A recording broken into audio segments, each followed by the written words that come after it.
El día de hoy vamos a continuar con la serie de la historia de la Unión Soviética, ahondando en la sección dedicada a los orígenes del bolchevismo. A continuación vamos a ver cómo fue que se realizó la decisión del Partido Socialdemócrata Ruso en dos facciones, una denominada como la de los bolcheviques y la otra denominada como la de los mencheviques. Vamos a ver en qué escenario se realizó esta división, cuál fue su causa y posteriormente analizaremos sus consecuencias dentro del posterior desarrollo de la Revolución Rusa. Bueno,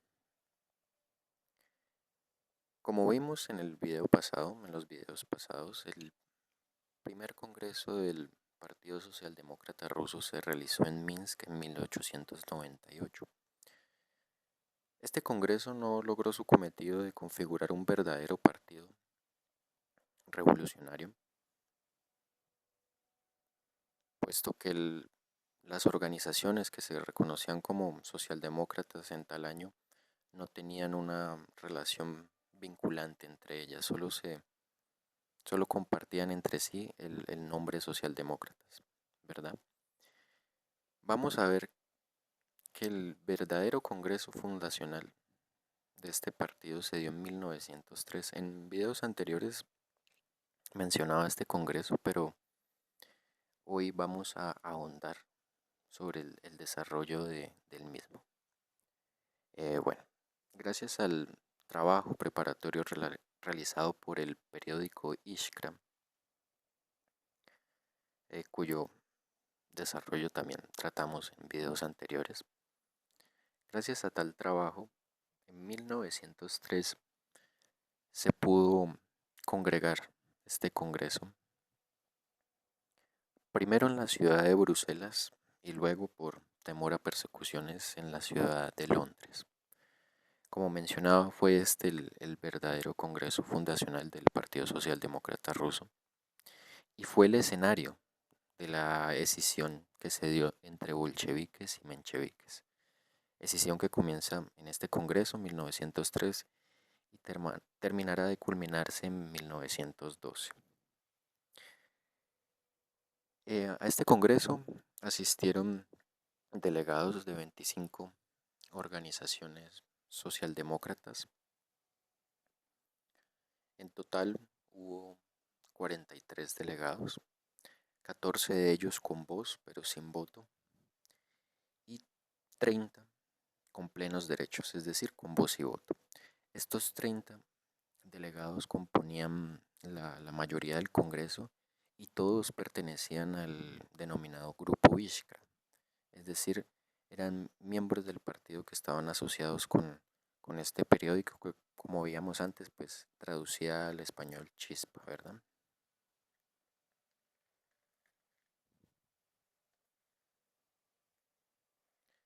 Dada que la gran mayoría de los delegados estaba compuesta por este grupo denominado como el Grupo Ishkra, la única oposición coherente que se le podía brindar a este grupo era la que tenían los miembros del Bund o de la asociación. El Bund era el grupo que representaba a los trabajadores judíos dentro de este congreso y también podían prestar cierta oposición los delegados de la Unión de Socialdemócratas Rusos en el extranjero. Ellos, estos últimos, tenían una tendencia ideológica de tipo economicista. Si quieren indagar más sobre cuál era la construcción ideológica de este grupo economicista, pueden ver los videos anteriores. Bueno, en el transcurso de este congreso se aprueba una resolución que conformaba a Ishkra como el nuevo órgano oficial del partido. Antes de que se realizara este congreso, el trabajo preparatorio que se dio, como veíamos, lo llevó a cabo Ishkra. Este trabajo preparatorio se basó principalmente en la conformación de, de lo que fue el programa, el proyecto de programa que se presentó en el Congreso y también la conformación de los estatutos para ser miembro del partido. Ambos aspectos fueron trabajados previamente del Congreso y pues los mayores exponentes de este trabajo fueron Plejánov y Lenin. Plejánov con una tendencia más moderada y pues Lenin con una tendencia revolucionaria radical. Ellos dos trataron de elaborar los primeros borradores de lo que sería el proyecto de programa y de los estatutos, pero en el transcurso de este trabajo pues se encontraron varias divergencias. Por ello se llevó a cabo una comisión para conciliar las propuestas de ambos políticos y se llegó a un acuerdo, lo cual cabe destacar sería casi único dentro de la historia biográfica de Lenin.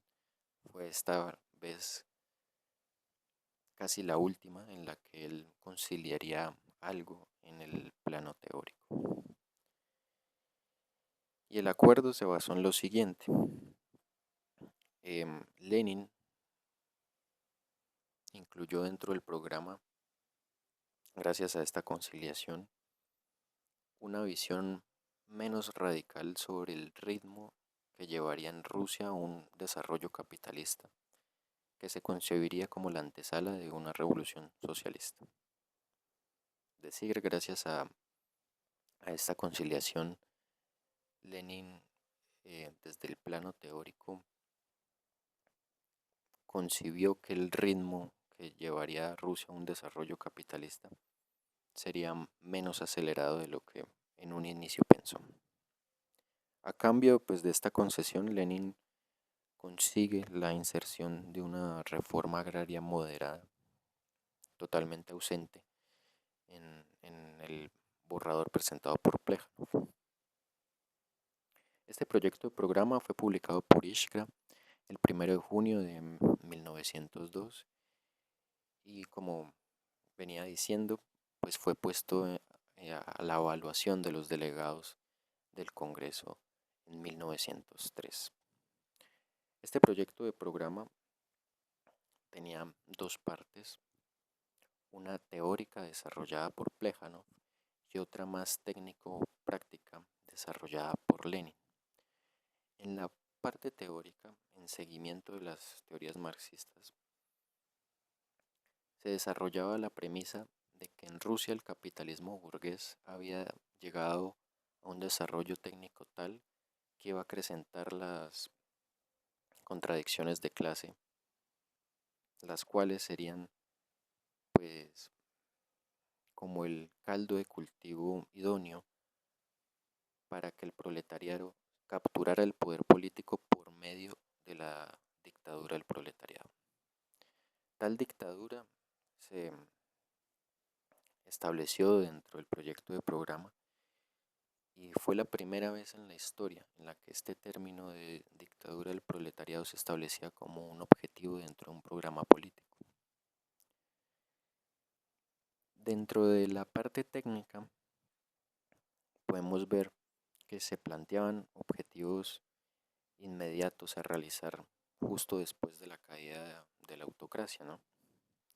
Tales objetivos se adaptaban a las circunstancias particulares de Rusia y se dividían en tres tipos de reivindicaciones: en reivindicaciones políticas, reivindicaciones económicas y reivindicaciones económicas de los campesinos. Permítanme, les voy a leer cuáles eran estas reivindicaciones para que las vayamos conociendo con mayor profundidad. Dentro de las reivindicaciones políticas se encontraba el sufragio igual y universal, la libertad de conciencia, de expresión, de prensa, de reunión y de asociación, la elección de jueces, separación de la Iglesia y el Estado y educación universal y gratuita. Dentro de las reivindicaciones económicas ya dirigidas al entorno obrero se encontraban la, el establecimiento de una jornada de 8 horas, la prohibición del trabajo infantil, el- la abolición de las limitaciones que tenían las mujeres en los trabajos desempeñados dentro de las fábricas, la aparición de seguros sociales de vejez, invalidez, prohibición de las multas y de la remuneración en especie en las fábricas, es decir, que se les pagara a los obreros con, con bonos, por ejemplo, para comprar comida o con la misma comida o cosas por el estilo. Y dentro de las reivindicaciones económicas de los campesinos podemos encontrar una especialmente dirigida a la devolución de los recortes de la tierra que habían sido arrebatadas durante el tiempo de la emancipación de la servidumbre. Es decir, la principal reivindicación económica dirigida al entorno campesino era una redistribución justa de las tierras. Como podemos ver, estas reivindicaciones fueron escritas en un tono moderado, no eran tan radicales como se cabría esperar dentro de un programa socialista revolucionario, y esto se debe o se debía principalmente a que los socialdemócratas buscaban como principal objetivo en este punto de su historia acabar con la autocracia del zarismo. Y con ello buscaban aliarse con cualquier facción política que pudiera ayudarles, incluida sobre todo la burguesía radical. Entonces, buscando esta alianza, se escribieron estas reivindicaciones políticas en un tono moderado. Entonces, por ello, dentro de este proyecto de programa, se establecía también una postura de cooperación con todas las organizaciones políticas contrarias al zarismo. Y también se establecía una, una proclamación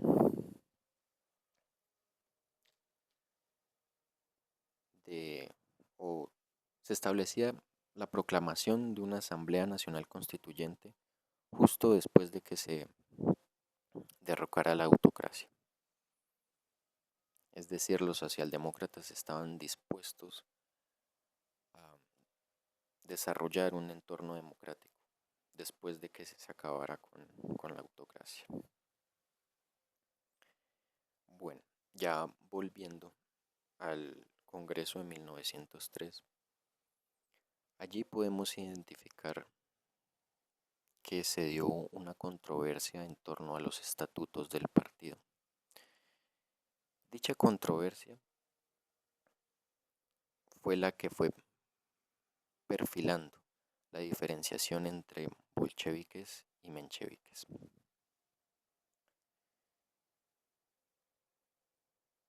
En tales estatutos para pertenecer al partido fueron propuestos por dos posturas contrarias. Una de Lenin, en la que defendía su visión de partido, en la que veía al partido como una fuerza de vanguardia compuesta por revolucionarios profesionales, una visión que ya había sido configurada en el documento que hacer. Y en contraposición a esta visión de partido y de Lenin, Martov, otro delegado socialdemócrata, presentó una visión alternativa sobre estos estatutos para poder pertenecer al partido bolchevique. Martov tenía una visión más laxa. Él quería conformar, a diferencia de Lenin, un partido de masas. Entonces, Martov presentó estos estatutos no como un, ¿cómo decirlo? No como una forma de atraer revolucionarios profesionales, sino más bien como una herramienta para atraer a diferentes sectores de la sociedad rusa para conformar un partido de masas. Esta división que se dio en torno a la cuestión de los estatutos del partido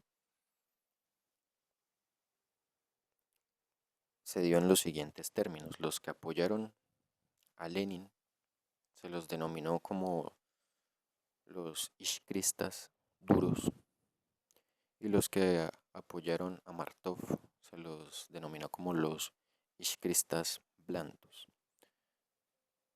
Los ishkristas duros serían los que luego se perfilarían como los bolcheviques y los ishkristas blandos serían los que luego se conformarían como los mencheviques.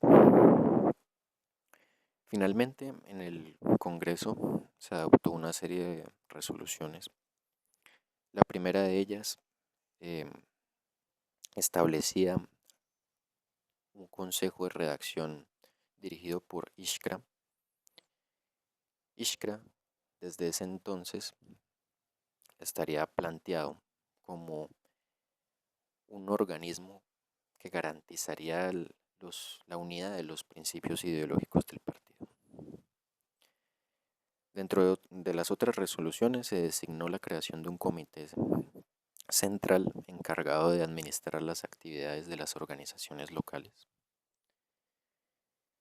También se creó un consejo de partido compuesto por 5 miembros, dos por cada, dos miembros en representación de cada organización local y un presidente.